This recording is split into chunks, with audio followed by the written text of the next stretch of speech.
Hey, what's up, fam? It's your boy Robert, aka Rob Mob, and today we are going to talk about what to expect when taking your first interview for the Orange County CCW.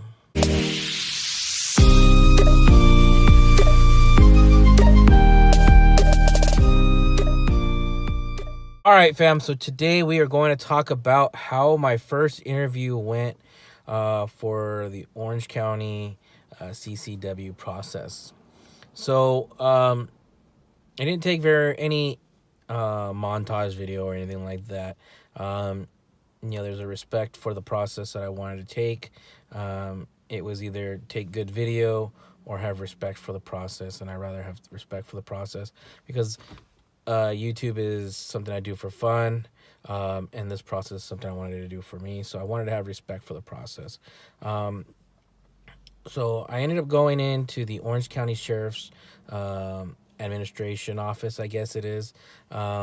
It's in the city of Santa Ana. And I went there to have my first interview. I got my first interview right away. Ended up filling out my application. It went super smooth. Everything went really easy. And then I ended up getting my interview within 24 or 48 hours. So went in for my interview. And one thing, where you go and take this interview, you're up in the administrative office where a lot of the guys who are up there are retiring. You got new hires into the Orange County Sheriffs that are going through their processing. You're also going through and you're sitting in the same lobby as the new recruits, anyone that's going through interviews, verbal interviews, or whatnot for the Sheriff's Academy. They're up there as well. You'll totally tell who they are. They're in black suits, white shirts, black shoes, black pants. Out of respect for their process, don't talk to them, leave them alone. They're in there for an interview, they're in there for a job, and they're being judged the second they sit down. But you're going to go up and you're going to check in with the main floor. They're going to scan your ID. They're going to take your information, make sure you are the person that has the interview. They're going to send you upstairs, and then you're going to check in with the CCW receptionist desk. Once you check in, you're going to wait for your investigator. There's other people there getting their interviews. There's other people getting amendments to their permits, and you're just going to hang out and wait. One of the things I do suggest, and this is my rant, please go up there and with respect for the process, and dress with respect for the process. And what I mean for that is when you go up there, I'm not talking about going suit and tie for your interview, but you are going through an interview and dress appropriate. I personally went in with nice jeans, some boots, and clean boots, and a polo. I did my hair. I had a fresh shave. I have a beard, so I made sure all my lines were clean. But I went with respect for the process. And there was other people there that did the same thing. They went and buttoned up short sleeve shirts, just something casual. They went in nice jeans, nice shoes. But go in there as an interview, but as a casual interview. There was another guy that was there, complete grunge, tattered jeans, dirty shoes, messed up t-shirt, wearing a beanie, hair's dull, messed up with underneath the beanie, wearing one wool mitt, and just kind of messing and asking and talking to the recruits, just kind of being weird, and just no respect for the process. Luckily, that guy was declined. He was there because he was talking to a deputy who did his investigation and asking why he was denied. But at first glance, you're going into this interview for, one of the things is good moral character, and good moral character is how you present yourself as well. Not only what you do out in public and out in the streets and, how you live your life, but just how you, share yourself to the public. So I just really recommend going there and dressing for the interview and dressing appropriately. Don't be that guy that comes in there all grungy, looking like crap. You're going to go and talk to an investigator who's going to investigate you as a person to see if you have the, ability to own and carry a firearm with you on a day-to-day basis. And they don't take it lightly. They have a lot of respect for it, and they're really stern with things. So with that said, just make sure you guys do respect the system. Um, so after I waited, I ended up going in and getting my investigator. She brought me in the back. I did my interview, and it was kind of nerve wracking. My interview lasted about an hour and a half. I felt like it went a lot quicker than that, but it was about an hour and a half. But what it did was they asked you every question that you answered on your application.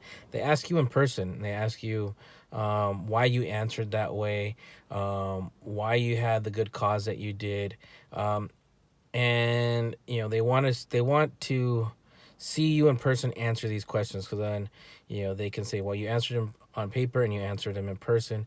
They want to see if you're lying. They want to see what kind of how you're going to answer these questions. And the one thing I did notice, any question they asked, they already knew the answer to. Like I said, they already knew the answer to. They asked about tickets, they asked about arrests, they asked about marriages, they ask everything. They know about you. I As for the marriage part, I don't think they knew too much about marriage, but they did know who you've been around. They do have ways of checking things. On one of those questions, was asked, were you single or married? I answered single. I'm not married anymore. I was divorced, but there was no section of marked divorced.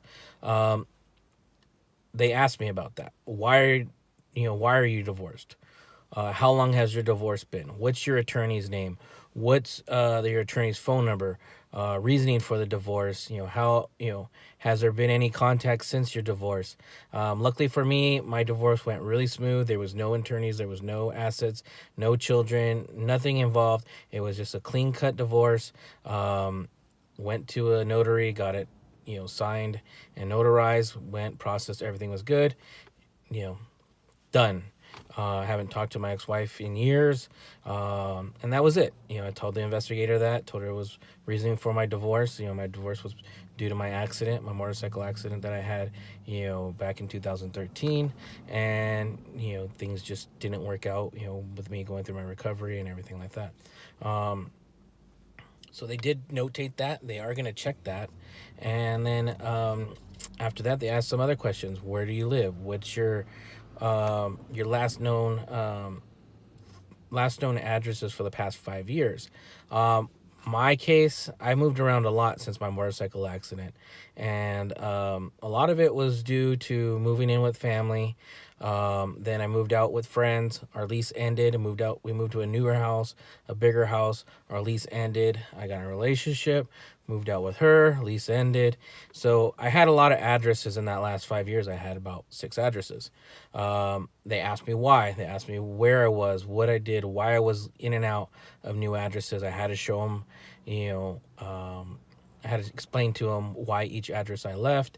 But it was, luckily for me, it was due to lease ending, and we went from apartment to a house to another house, and things were just progressing. So that's why I had 6 addresses in the last 5 years.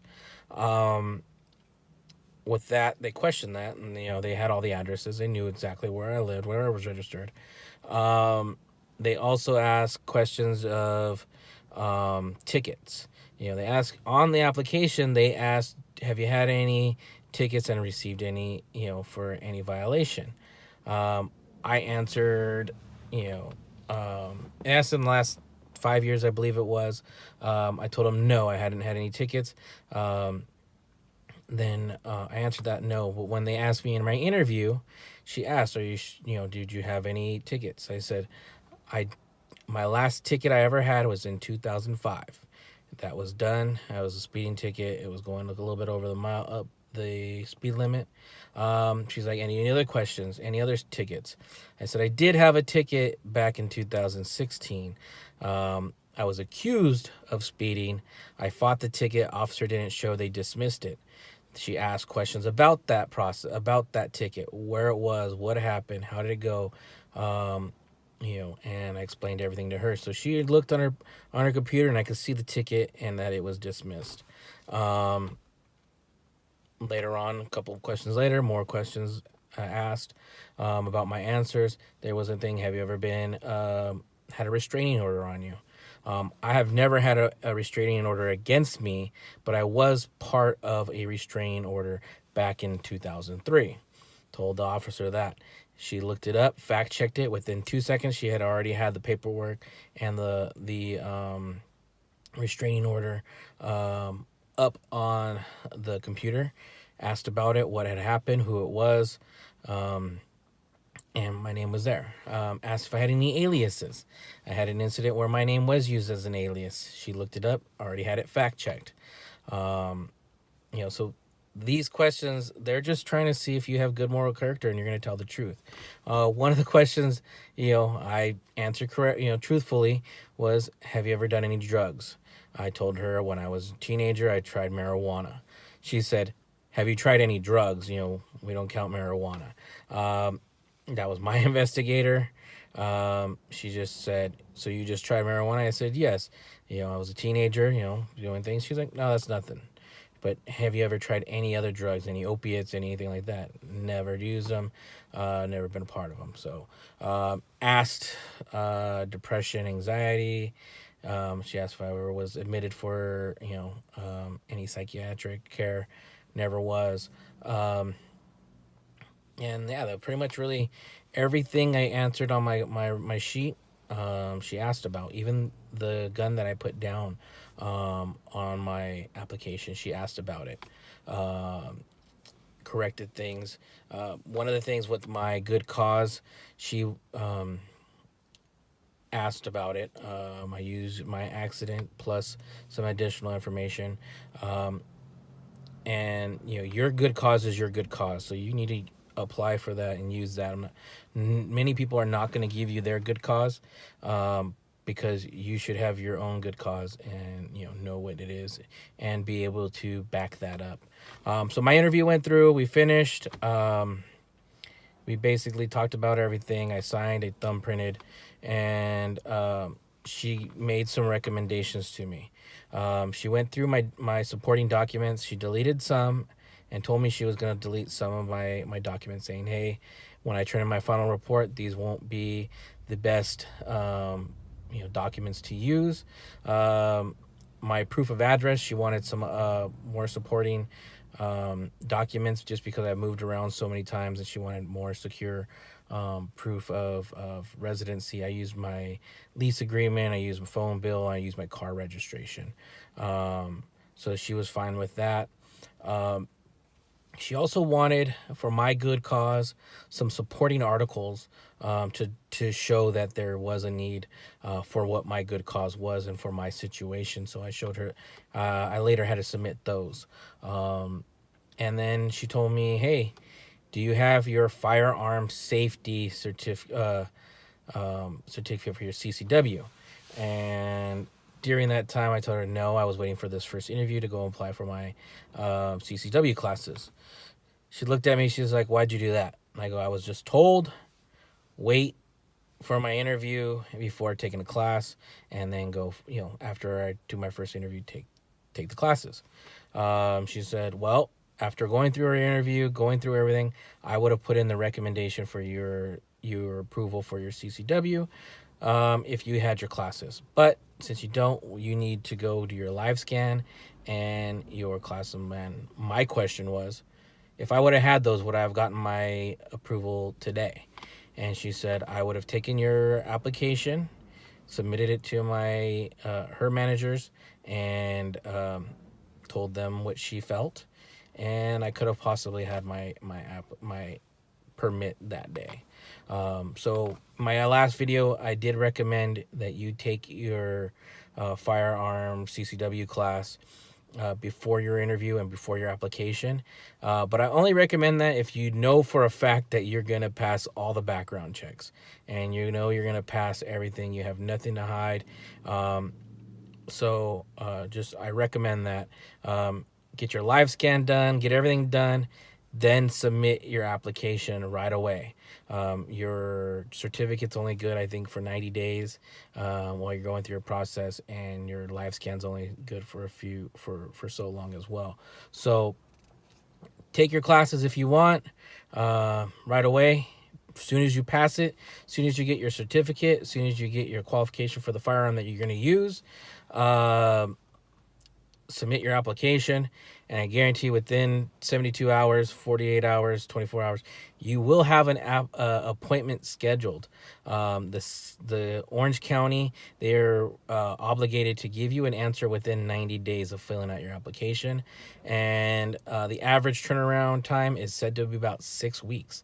So if you're a good moral character, you have a solid, good cause, and you have a clean background, and you're applying for your Orange County CCW, take your classes, get it done, knock it out, and then apply for your application, because you may be that lucky person to get your license right away. So be there prepared to pay the fee, $114, and be prepared to walk out, go home, and start carrying. So that's just my suggestion. You can apply like I did and then take the classes after. But yeah, that's what it is.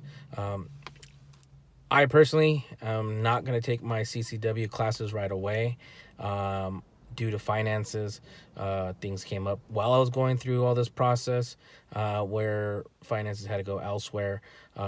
And yes, I would love to have my CCW, but in order to get that, I still need to do and follow up with obligations that I have before this. The CCW thing is, yes, for self-protection, and it's something I would love to have right away, but I need to make sure my other obligations are taken care of before I go and use the extra resources for my application process. With that said, guys, stay tuned. I'm going to post again once I go and take my classes. Hopefully I get a good class where I can film and do a good montage and do some video with that. And then I'm going to purchase, while I'm waiting, I'm going to actually purchase my my holster that I'm going to use and that I want to use. I'm going to use this time to test out some, but my main one I'm going to go with a Black Arch holster.